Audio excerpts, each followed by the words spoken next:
Hello दोस्तों, कहानी के दूसरे अध्याय में आप लोगों का दिल से स्वागत है। तो चलिए दोस्तों, कहानी को हम स्टार्ट करते हैं। निशिगंधा ने आश्चर्य व्यक्त करते हुए कहा, नौकरी मिलने के बाद भी क्या शादी के लिए सोचना पड़ता है? नौकरी ही तो हर प्रकार का स्थायित्व देता है। अब क्या सोचना, यहाँ तो लोग बिना किसी आय के शादी के बारे में सोचते हैं। माँ बाप भी चाहे बेटा बेरोजगार क्यों ना हो, उनकी जवान होते ही उसकी शादी करने के लिए उतावले हो जाते हैं। फिर तुम तो हर प्रकार से सक्षम हो। बात कुछ मेरी समझ में नहीं आ रही थी। इस संबंध में उसने निशिगंधा को कोई स्पष्टता देना उचित नहीं समझा। कोई आवश्यकता भी नहीं थी। वह चुप रहा तो निशिगंधा ने ही शरारती मुस्कुराहट के साथ कहा, तुम अभी तक मुझे भूले नहीं हो क्या? निशांत के आश्चर्य का ठिकाना न रहा।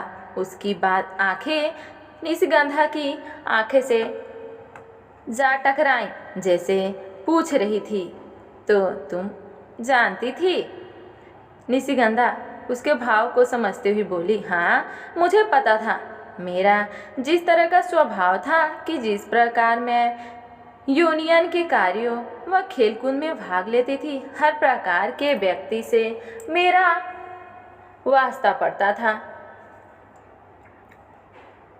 किसी के व्यक्तित्व के बारे में जानना मेरे लिए मुश्किल नहीं था। उस दिन लड़के जिस प्रकार मेरे लिए पागल थे, मैं महसूस कर सकती थी। जो खेल कर मेरे सामने आते थे उनको भी, और जो चुपचाप अपने मन की बात मन की पतों में छिपा कर रखते थे, उनके बारे में भी जानती थी। किसी लड़की के लिए लड़कों की निगाह के भाव पढ़ना मुश्किल नहीं होता। और फिर जिस प्रकार कक्षा में पीछे बैठकर तो मुझे देखा करते थे, डिपार्टमेंट के अंदर आते जाते, सीढ़ियाँ चढ़ते उतरते, मुझे देखकर जिस प्रकार तुम्हारी आंखों में चमक आ जाती थी, वह मुझसे कभी छुपी ही नहीं रही। परंतु ये वो दिन थे जब सैकड़ों लड़के मेरे सौंदर्य के कायल थे और मेरा तन मन जीतने के युद्ध में सम्मिलित थे। वैसी स्थिति में तुम्हारे जैसे सच्चे प्रेमी को नकार देना किसी भी लड़के के लिए बहुत आसान था। उस समय समझदार से समझदार लड़की भी यश और धन की चमक में खोकर सच्चा प्रेम नहीं पहचान पाती है। वह मगरूर हो जाती है और प्रेमियों की भीड़ में सच्चा प्यार खो देती है। कहते कहते उसकी निसंकोच निशांत का दाहिना हाथ पकड़ लिया और प्यार से उसको सहलाते हुए बोला, मुझे खेद है कि मैंने तुम्हारे जैसे हीरे को खो दिया है, परंतु अफसोस तो मुझे इस बात का अधिक है कि आज़ादी के विद्रोह के नाम पर परंपराओं को तोड़ने का जो नासमझी भरा कदम मैंने इलाहाबाद शहर में किया था, वह मेरे लिए जीवन की सबसे बड़ी भूल थी। उस भूल का परिणाम तुम देख ही रहे हो। आज मैं कैसी हूँ और कितनी तन्हा, जितना किसी गुफा का सन्नाटा हो सकता है। निशिगंधा की आंखों में आंसू छलक आए। निशांत ने उसकी आंखों को देखा, परंतु उसने उसके आंसू पोंछने का कोई प्रयास नहीं किया। बस अपने हाथों को धीरे से उसके हाथों से अलग करके कहा, हर आदमी जीवन में कोई न कोई भूल करता है, परंतु उसके लिए अफसोस करने से दुख कम नहीं होता बल्कि बढ़ता ही है। उसके स्वर में दृढ़ता थी। सच कहते हो तुम? उसकी झटके से अपने आंसू पोंछ डाले और मुस्कुराने का प्रयास करती हुई बोली, मैं अपना अतीत याद नहीं करना चाहती, परंतु उसे बताना फिर तुम मेरी बात नहीं समझ पाओगी। इसकी भी आवश्यकता नहीं है। वह गंभीरता से बोला, तुम सामान्य बातें करोगी तो मुझे अच्छा लगेगा। मैं तुम्हारे मन की दशा समझ सकती हूँ। तुम मेरे दुख से दुखी नहीं होना चाहते हो, मैं तुम्हें सुख से सुखी होना चाहती हूँ। उसने स्पष्ट किया। निशिगंधा को इसकी बात से घोर आश्चर्य हुआ। वह हकबकाकर बोली, मैं कुछ समझी नहीं। जिस तरह तुम मुझे छोड़कर गई थी उसी जगह पर मैं अभी तक खड़ा होकर तुम्हारी प्रतीक्षा कर रहा हूँ। उसने निसंकोच कहा। निशिगंधा के हृदय में मधुर वीणा के तान सी झंकार हुई। लेकिन तुम अच्छी तरह से जानते हो कि मैं बिना शादी के रघुवेंद्र के साथ रह रही थी। तुम्हें पता नहीं है कि पिछले 5 साल में मेरे साथ क्या क्या गुजरा है। निशांत ने प्रश्नवाचक भाव से उसकी तरफ देखा और अपने दोनों हाथों को मेज पर रखकर उसकी तरफ झुकता हुआ बोला, तुम चाहो तो बता सकती हो। निशिगंधा ने एक राहत भरी सांस ली और बोली, मैं बहुत लंबी व्याख्या नहीं दूंगी। मेरी बातों से उबने लगो तो बता देना। बिना शादी के एक युवक के साथ रहने लगी, परंतु जिसे मैंने आज़ादी समझा था वह तो सबसे बड़ा बंधन था। सामाजिक बंधन में तो फिर भी प्रतिबद्धता होती है, एक दूसरे के प्रति लगाव और कुछ करने की चाहत होती है, परंतु बिना बंधन के संबंधों का आधार बहुत सतही होता है। वह केवल एक विशेष रूप के लिए पैदा होता है, परंतु पूरी होते ही मर जाता है। मैं राघवेंद्र के साथ रहते हुए बहुत खुश थी। हम दोनों साथ साथ घूमते, राजनीति पार्टियों में शामिल होते।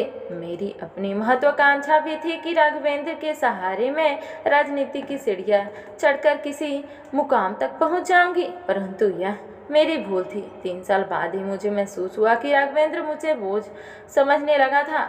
अब वह मुझे अपने साथ बाहर ले जाने से भी कतराने लगा था। बात बात पर खींचकर मुझे डांटने लगता था। मैं समझ गई वह केवल अपनी शारीरिक भूख मिटाने के लिए मुझे अपने साथ रखे हुए था। मेरा रस चूस लेने के बाद अब वह मुझे बोझ समझने लगा था। वह मुरझाए फूल की तरह मुझे फेंक देना चाहता था। उसकी बेरुखी से मैंने महसूस किया कि हम जिस शादी के बंधन में को बोझ समझते थे वह वाकई वैसा नहीं है। बिना शादी के भी तो 2 व्यक्ति वही सब कुछ करते हैं, परंतु बिना किसी जिम्मेदारी के और एक दूसरे से ऊब जाते हैं तो बड़ी आसानी से झूठी बतन की तरह फेंक देते हैं। लेकिन मैंने भी अगले 2 साल तक और बर्दाश्त किया, परंतु एक दिन राघवेंद्र ने मुझसे साफ साफ कह दिया कि मुझे अपना राजनीतिक करियर बनाना है। तुम अपने लिए कोई दूसरा रास्ता चुन लो। तुम्हारे साथ रहने में मेरी बदनामी हो रही है। अगर आम चुनाव आने वाला है, अगर तुम मेरे साथ रही तो मेरी छवि धूमिल हो जाएगी और मुझे टिकट नहीं मिलेगा। मेरे पैरों तले से जमीन खिसक गई। मेरी सारी शक्ति समाज से बगावत करने का जोश जैसे खत्म ही हो गया। मैं समझ गई नारी चाहे जितना समाज से विद्रोह करे, पुरुष के हाथों की कठपुतली न बनने का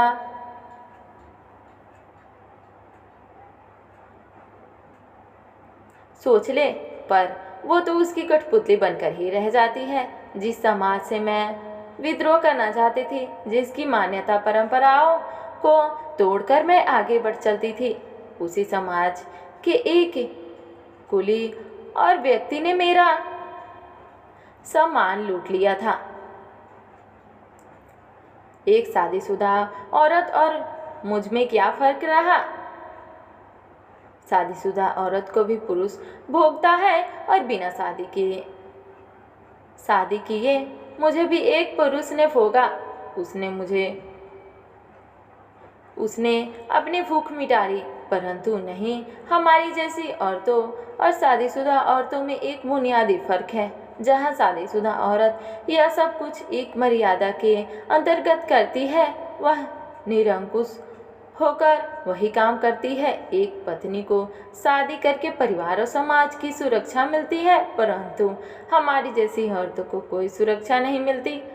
पत्नी के प्रति पति जिम्मेदार होता है, उसके सुख दुख में भागीदार होता है, परंतु हमें भोगने वाला व्यक्ति हर प्रकार की जिम्मेदारी से मुक्त होता है। वह हमें रखेल बनाकर जब तक मन में आता है तब तक रहता है और फिर ठोकर मारकर गलियों में भटकने के लिए छोड़ देता है। वह बड़ी धीरता और गंभीरता के साथ बातें कर रही थी। निशांत पूर्ण खामोशी से उसकी बातें सुन रहा था। बीच में उसने कोई प्रतिक्रिया व्यक्त नहीं की, न कुछ बोला। अपनी बात खत्म करते करते निशिगंधा भाव के अतिरिक्त से रोने लगी, परंतु निशांत ने उसे चुप नहीं कराया। कुछ देर बाद वह स्वयं शांत हो गई। पता नहीं निशांत क्या सोच रहा था। उसका सिर झुका हुआ था। वह लग रहा था जैसे वह निशिगंधा की सारी बातें को मन ही मन गुन रहा था, उस पर अमन कर रहा था। फिर और कई पल गुजर गए। इस बीच वेटर आया और कई बार पूछने लगा कि कुछ और चाहिए या बिल लाऊं। उसने इशारे से 2 और कोल्ड कॉफ़ी लाने को आदेश दे दिया था। वह सारा दिन उन दोनों के साथ साथ व्यतीत किया। रात 8 बजे तक वहीं बैठकर उन्होंने जीवन के हर पहलू के बारे में बात की। निशांत हवा के साथ उड़ रहा था तो निशिगंधा के मन में अपने विगत को लेकर एक अपराध बोध था। निशांत हर प्रकार की खुशबू अपने दामन में समेटने के लिए आतुर था, तो निशिगंधा संकोच के साथ अपने पांव पीछे खींच रही थी। निशांत के जीवन की खोई हुई खुशियाँ जैसे दोबारा लौट आईं। उसके जीवन में 5 साल बाद वसंत के फूल महके थे। निशिगंधा को उसके घर के बाहर तक छोड़कर जब वह वापस लौट रहा था, तब उसके कानों में निशिगंधा की मीठी गूंज सुनाई दे रही थी। Bye Nishu, good night. एक अच्छे दिन के लिए बहुत बहुत धन्यवाद। आशा है हम कल फिर मिलेंगे। हाँ, कल शाम को मैं तुम्हें फ़ोन करूँगा, ओके। निशिगंधा के घर से उसकी घर के बीच का रास्ता कितनी जल्दी ख़त्म हो गई उसे पता ही न चला। अपने 2 कमरे के किराए के मकान में पहुँच कर उसे लगा जैसे पूरा घर ताजे फूलों से सजा हुआ है। उसे निशिगंधा के साथ मिलने का संयोग पर विश्वास ही नहीं हो रहा था। निशिगंधा को भी इस बात पर विश्वास नहीं हो रहा था। वो अपने कमरे की सीढ़ियाँ चढ़ते हुए यही सोच रही थी कि निशांत से मिलने के बाद क्या उसके जीवन में कोई बड़ा परिवर्तन होने वाला है।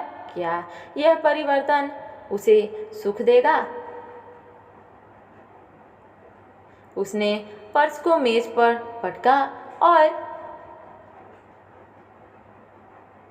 रश्मि को गले से लगाकर, रश्मि बहुत ही समझदार लड़की थी। वह उसके पास आकर उसके सिर पर हाथ रखकर बोली, तुम बहुत ही साहसी लड़की हो, कभी इस तरह हिम्मत नहीं हारती। आज तुम कितना खुश थी। मुझे अफसोस है कि मैंने तुम्हारी दुखती रग पर हाथ रख के तुम्हें ज़्यादा दुखी कर दिया। चलो भूल जाओ अपना अतीत और नए सिरे से अपना जीवन शुरू करो। अब मैं तुमसे पिछले जीवन के बारे में कभी बात नहीं करूँगी। बस तुम हमेशा खुश रहना। मैं खुश हूँ रश्मि। उसने हंसने का खोखला प्रयास किया और बाथरूम की तरफ जाते हुए बोली, तुम देखना मैं हमेशा हंसती मुस्कुराती रहूँगी। ये हुई ना कोई बात। निशिगंधा ने अपने मन को इतना कठोर बना लिया था कि राघवेंद्र के साथ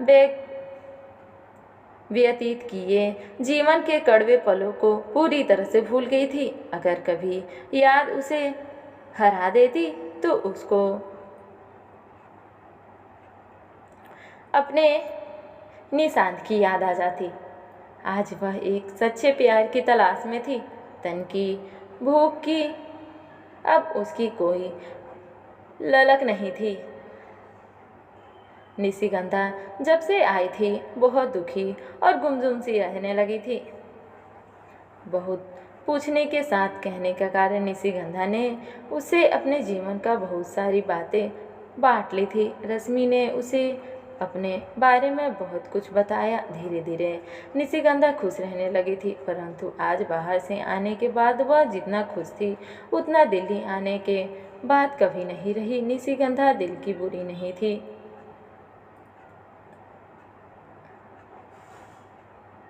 वो बस शादी को एक बंधन समझती थी। इसे स्त्री की पुरुष के प्रति गुलामी समझती थी। उसकी सोच थी कि शादी करने के बाद पुरुष केवल स्त्री पर अत्याचार करता है, इसलिए उसने ठान लिया था कि शादी कभी नहीं करेगी। परंतु बिना शादी किए पुरुष के साथ रहना उसे उचित न लगा। और अगले दिन निशांत ने निशिगंधा को शादी का प्रस्ताव रखा और दोनों मिलजुल कर शादी करते हैं और अपने घर मतलब कि निशिगंधा अपने ससुराल आ जाती है और वहाँ पर अपने सास ससुर और अपने पति का बहुत अच्छे से ख्याल रखती है। धन्यवाद दोस्तों। कहानी अच्छी लगी हो तो वीडियो को एक लाइक और चैनल को सब्सक्राइब कर दीजिएगा।